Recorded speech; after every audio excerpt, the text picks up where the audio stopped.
Hey guys, it's Nina. Today we're doing this. I saw Ella Purnell from Yellowjackets and Fallout talking about Sweet Pea on Mythical Kitchen's Last Meals, and I immediately wanted to check it out. Let's talk about it. The show starts off with a narration from Rhiannon, the main character, talking about how awful her life is and how much of a pushover she's turned out to be. Her boss and coworkers treat her like a doormat, her sister never responds to her messages, and she was made to feel invisible by bullies in high school. The further you get into the episode, the more frustrating Rhiannon gets with her lack of self-confidence and her inability to stand up for herself.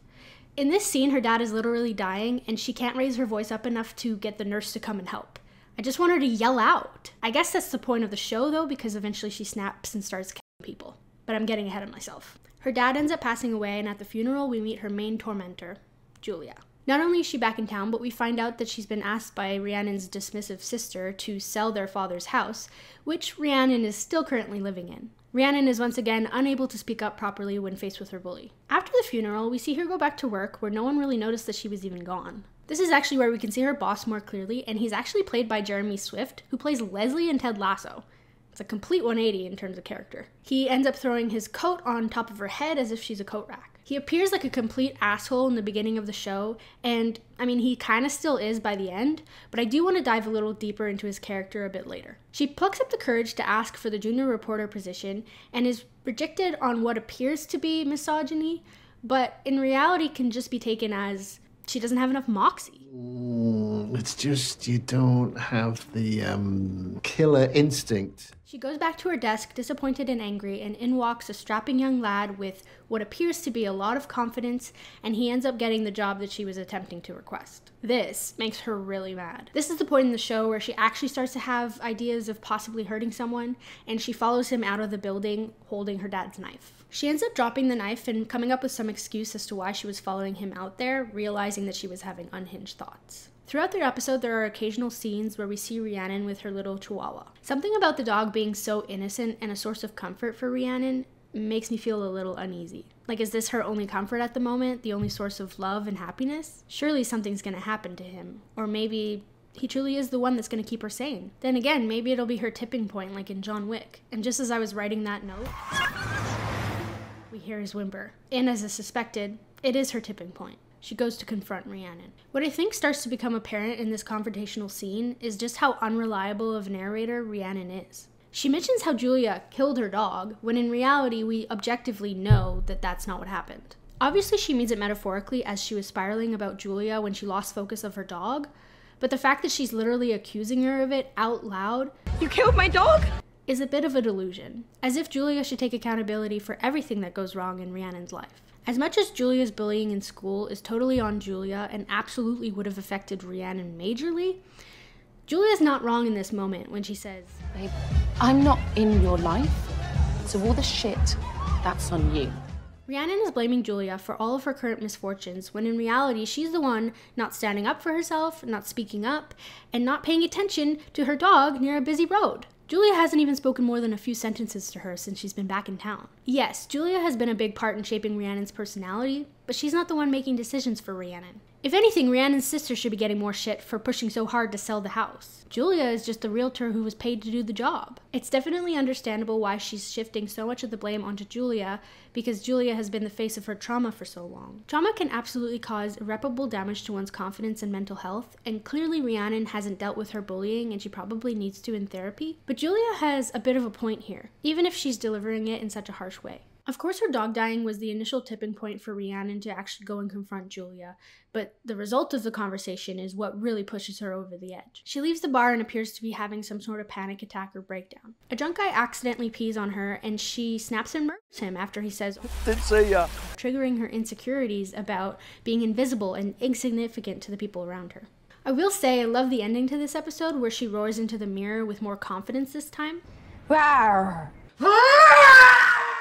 I did feel a bit of satisfaction considering how often she just let people step all over her in the beginning of the episode and the frustration that came with that. Mind you, I don't think murder is the solution or the progression in her healing journey. As much as it is satisfying to see her actually doing something about all of her woes, the way that she's going about it is unsatisfying. Taking the high road and just doing better would actually stick it to them. Like, just actually standing up for yourself instead of jumping to violence and murder. She's skipping a step, going from one extreme to another. Skipping over episode 2, since I didn't think that there was much to talk about there, she did end up killing another horrible man, but moving on to episode 3. We're shown a little bit more of the bullying that Rhiannon endured for 4 years at the hands of Julia. It was truly awful, and I do question where her sister was in all of this. We don't really hear much about her sister and their relationship. Cut to present day, Rhiannon is following Julia around, presumably because she's decided she's going to be her next victim. She's commenting on how perfect Julia's life is, with the perfect job, great friends, and attractive boyfriend.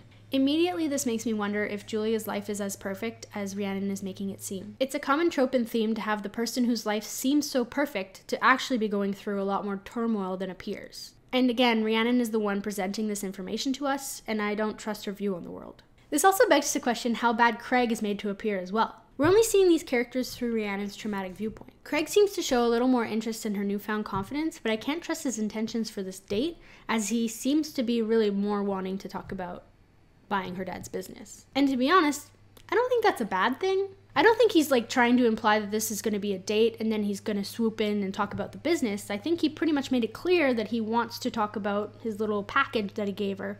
Hey, listen, we should still go for that coffee. Yeah.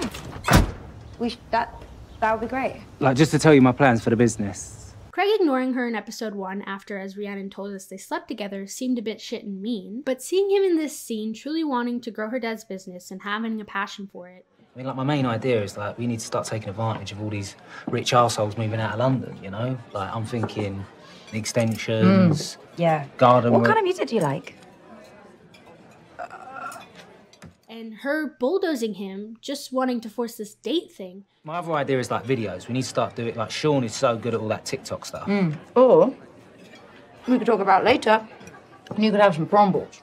Leads me to believe that she was probably doing the same thing in the beginning, forcing a relationship that he didn't want to begin with, and then being upset that he's distancing himself, as if he's the bad guy for rejecting her. Maybe, as an unreliable narrator, she's presenting him as this shit guy not giving her the time of day, but in reality, he was never interested in her in that way in the first place, and that's not a crime. Maybe he just slept with her because he wanted to have a one-night stand, and she thought of it as more, and she wasn't getting the hint.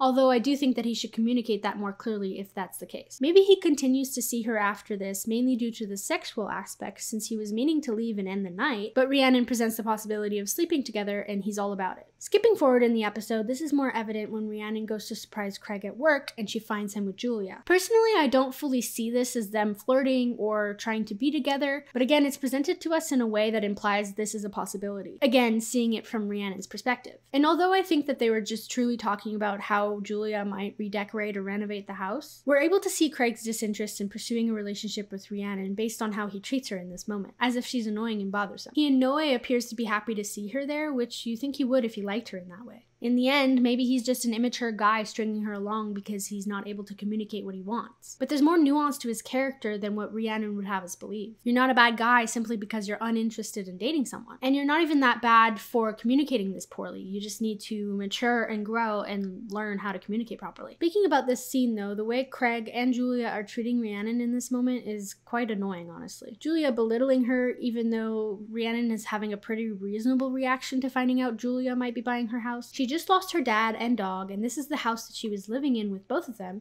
and she doesn't even really want to sell or leave. She's just being forced to by her sister. Behind her back, mind you. Julia is telling her the information about potentially buying the house in such a nonchalant way, and also invalidating her feelings by saying things like, Look, it's just an idea, don't freak out. and when she does freak out by accidentally dropping the wine bottle, both Julia and Craig turn around and roll their eyes and act as if it's not even worth reacting to. There's such a lack of compassion from the both of them, considering the situation. And to be honest, it's quite frustrating because there doesn't seem to be a reason for them treating her this way. They both know how much selling the house from under her nose would impact her. And you might say that Craig didn't know that Rhiannon was unaware that the house was being sold to Julia, but he would have found out just now by the fact that Julia is giving her that information now. Of course, we've already established that Julia is just a mean girl, but it's particularly frustrating in terms of Craig because there's no historical basis for him to be treating her this way just because he can. Plus, they presumably had a good night the other night, considering he sent her a heart in the text message. Rhiannon leaves hurt and mad, and understandably so. She finally decides to pull the trigger on her plans Julia. She slashes her tires, and on the guise of helping to drive her home, she is able to kidnap her and trap her in her garage. In this scene, she proceeds to tell Julia about her 2 other murders and her plans for Julia.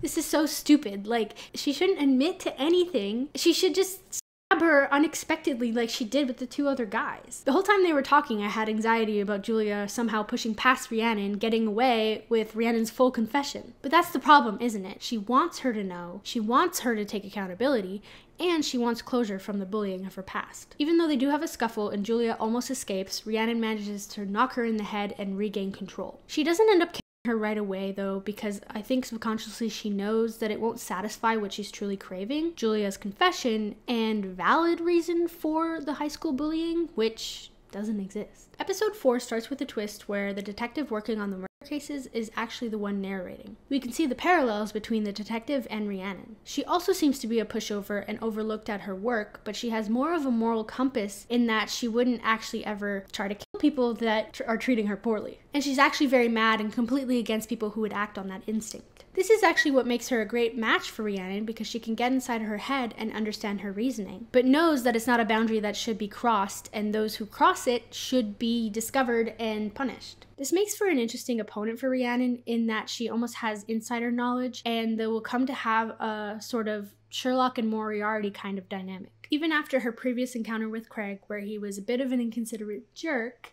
Rhiannon still decides to pursue something with him. This time, however, she's going straight in with these sexual advances. She's clearly trying to distract him to obtain the CCTV footage, but now she seems to have a better understanding of what he wants from her and what he responds to. This revelation really puts into perspective the innocence of his character, though. He isn't a shitty guy who left her on red while leading her on. He probably was just disinterested in what Rhiannon wanted and was really bad at communicating that. Again, this shows Rhiannon's distorted worldview, seeing the bad in everyone around her, acting like everyone is out to get her when in reality everything isn't black and white. Another example of this is how represented her boss Norman. Don't get me wrong, he's still misogynistic, calling her sweet pea and having her get tea and coffee for anyone at any given moment. Some of you might say that that comes with the job that she's in, but in my opinion, if you want a drink, you could get it yourself, unless of course someone is offering. He does also treat her like a doormat, or more of a coat rack, by throwing his coat on her in the beginning. He begins to respect her, however, when he recognizes her work ethic and potential. Going back to when she initially requested for the junior reporter position and he told her no, with this new context, that scene could be read more like he just didn't see that she had it in her. He didn't think she was ready or good enough, rather than saying no simply because he looked down on her or because she's a woman. The fact that he's not only recognizing her potential now, but also backing her in front of Jeff,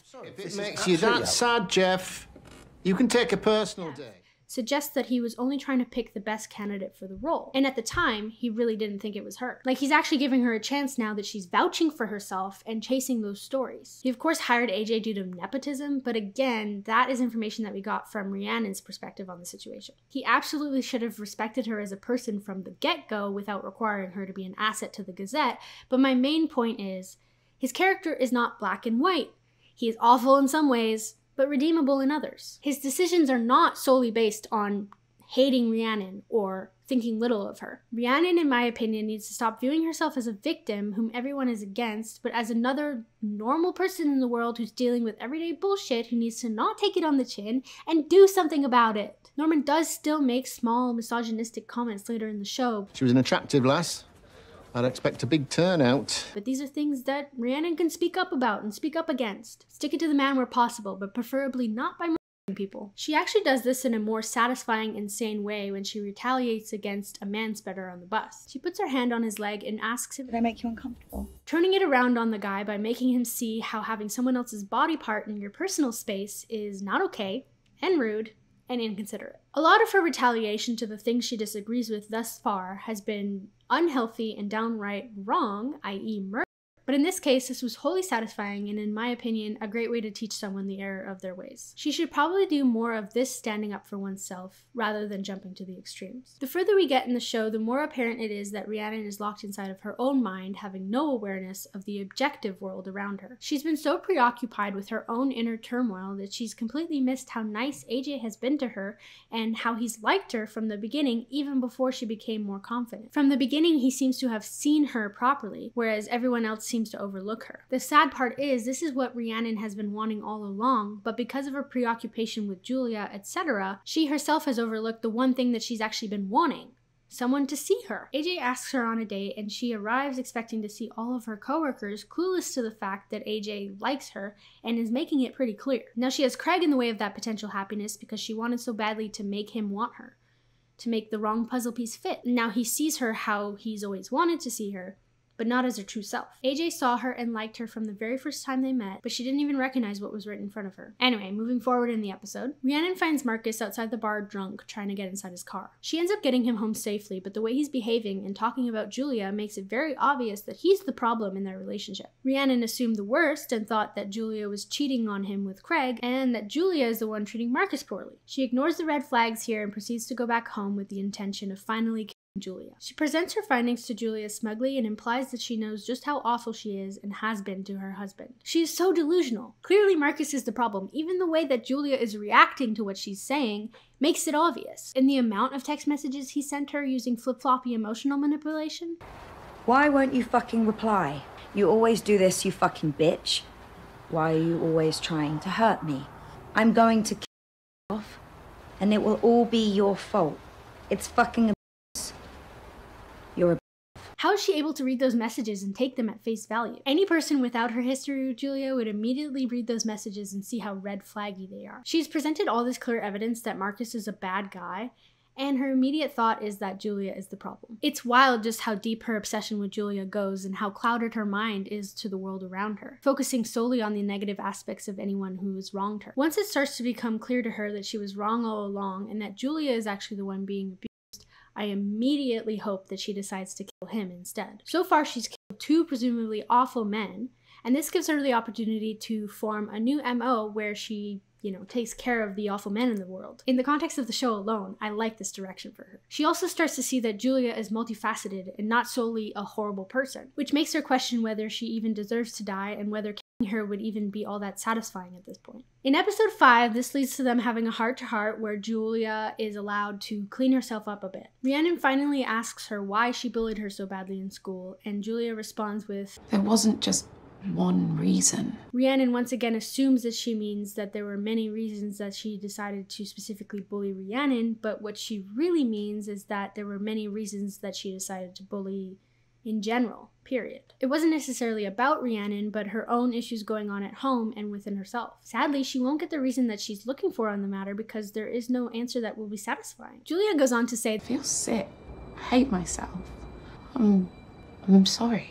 But then it makes me question, well, why are you being so mean in the present day? The way she speaks to Rhiannon in the bar in the first episode, the way she brings up her hair knowing that that would be a point of contention. Rhiannon, your hair is looking lovely these days. I wanted to compliment you before, but I didn't want to draw attention to it.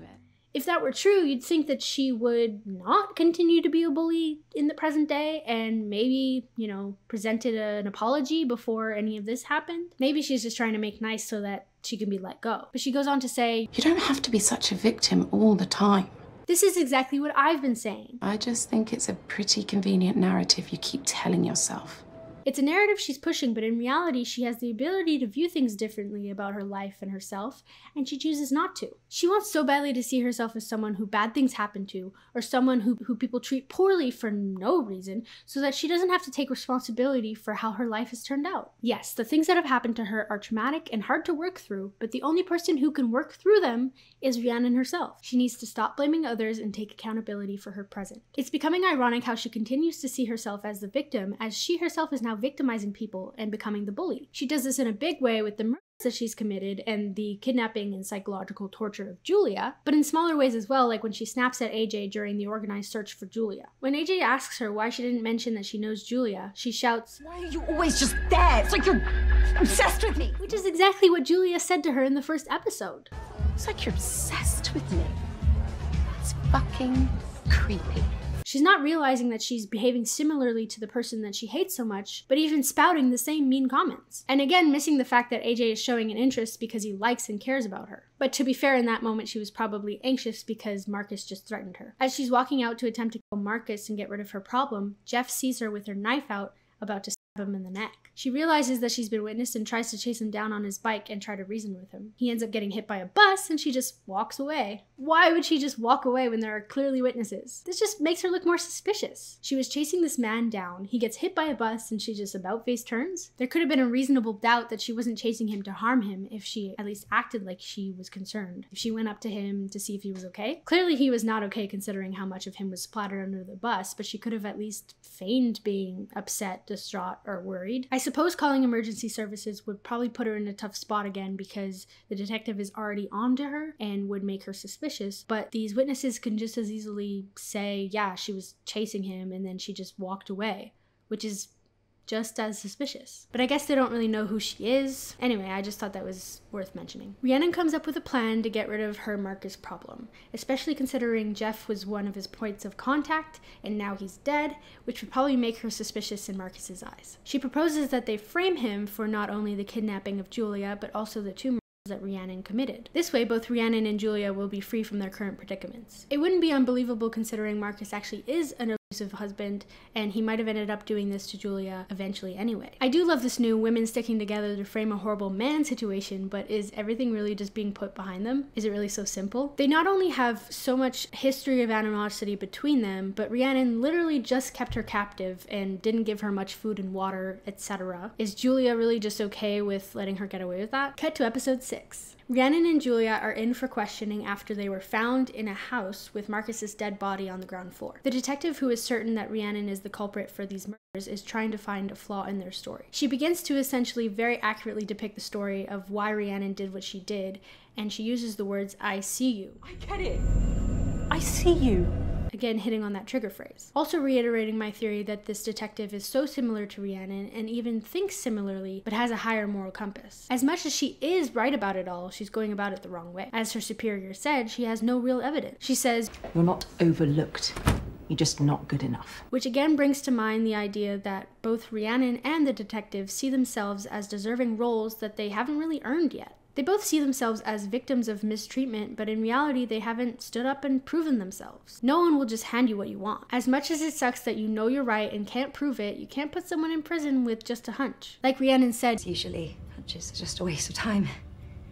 Make you look a bit ridiculous. Which I feel was purposefully aimed at the detective to hit some nerves. When released, Rhiannon and Julia seem to be buddy-buddy, as if they were now best friends, having gone through this intensely emotional ordeal. They go out to dinner, and then they go dancing, and then they end up on a rooftop after a long night of letting off steam. This whole episode I've been feeling uneasy waiting for the other shoe to drop. Whether that be the detective finding something, or Julia just turning against her again. In this scene, you can see how Julia is again showing concern about the fact that Rhiannon was literally murdered people. I'd not be surprised if when the detective finds real evidence that Julia would turn on her again. This whole friendship seems so fragile and probably built on Stockholm Syndrome. Rhiannon brings Julia into the Gazette to finish the story that they were getting about Julia's disappearance. When being interviewed about all that had happened while she was captive, she begins to relive and be reminded of the trauma, and also remembers who actually had caused it. This, I think, is her official wake-up call in realizing that Rhiannon is actually not her friend and she's actually been manipulated into another toxic relationship.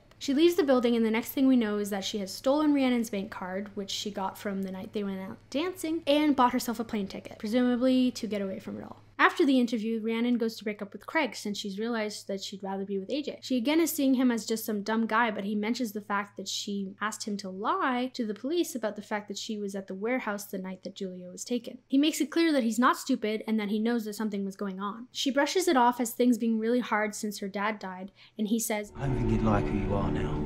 Obviously he was talking about her dad, but I think the same could be said about AJ if he were to find out what she had done. Since she was there to break things off so that she could be with AJ, that was my initial thought when he said that. She thinks that everything is looking up, but so far she's lost 2 friends that she thought she was making. No way everything's gonna work out in her favor. This new life, it's all pretend. It's empty. The detective was right. Her newfound life was all fake and based on lies and coercion. AJ comes over and they're finally able to get together. They end up sleeping together and he uses the phrase, "look at me," just like Rhiannon did both times she slept with Craig. Look at me. Look at me. Look at me. I always took that phrase in kind of a creepy way, considering it was attached to her insecurities about being invisible and she was wanting to make them look at her. But I guess in this case, it kind of shows that her and AJ are a good match. But at first it made me think, like, wait, is he a killer too? Is this going to be like a Bonnie and Clyde situation? But that's definitely not what happens. When they are cuddling after sleeping together, he mentions that he was able to get the photo of the weapon from one of his sources. When he shows her, she says, Serious bit of kit, that. which is the phrase he used when he saw her using that same knife to open letters on the day that they first met. Serious bit of kit you got there. I fucking love that this is the way that he finds out that she's the murderer. It's so creative and unexpected. It just gives you that holy shit moment. When she's trying to explain herself and reassure him that she's not a bad person, she says, You're the only one who really sees me. Monster. and without skipping a beat, he immediately says, you're a monster. If only she had figured out that he noticed her and saw her before she became a murderer. He tries to leave and she's trying to make him stay, and as they struggle, she stabs him in the side with a kitchen knife. She stabs him several more times before she realizes what she's done, and as she goes to hold his bloody body in her arms, her sister walks in the front door. Cut to black. Overall, I think that this was a great show diving into the mind of a serial killer. It reminds me of the show Search Party with Alia Shawkat, in which Dory, the main character, falls herself falling deeper and deeper down the rabbit hole after in season 2 she accidentally murders someone who she thought was a threat to someone who she was obsessively searching for. It also explores the mindset of someone who's trying to justify their wrongdoings, and I highly recommend it. It's actually even a little more unhinged, if you can believe it. In season 2 of Sweet Pea, I hope to learn more about the relationship between Rhiannon and her sister, since we don't see much of her in season 1, and I feel like she plays a bigger role in Rhiannon's psyche than we have gotten to see so far. Like, why is she so dismissive of Rhiannon's feelings towards Julia? And where was she at during school when Julia was doing all this to Rhiannon? And why is she so dismissive and distant in the present day? Why is Rhiannon not more angry at her sister, or at least directing more of her anger towards her sister, when a lot of the things that are happening to her now, mainly losing her house, are because of her sister? Anyway, I know that this show is based on a book, but Ella Purnell mentioned that this season is more of a prequel to the book. I think I might give it a read. Let me know if you'd like me to make a follow-up video about the book, and if you've already read the book, please be kind in the comments if I got anything wrong. As always, give this video a like and a physical thumbs up, and I'll see you later. And if you want to see me, subscribe. Sheesh.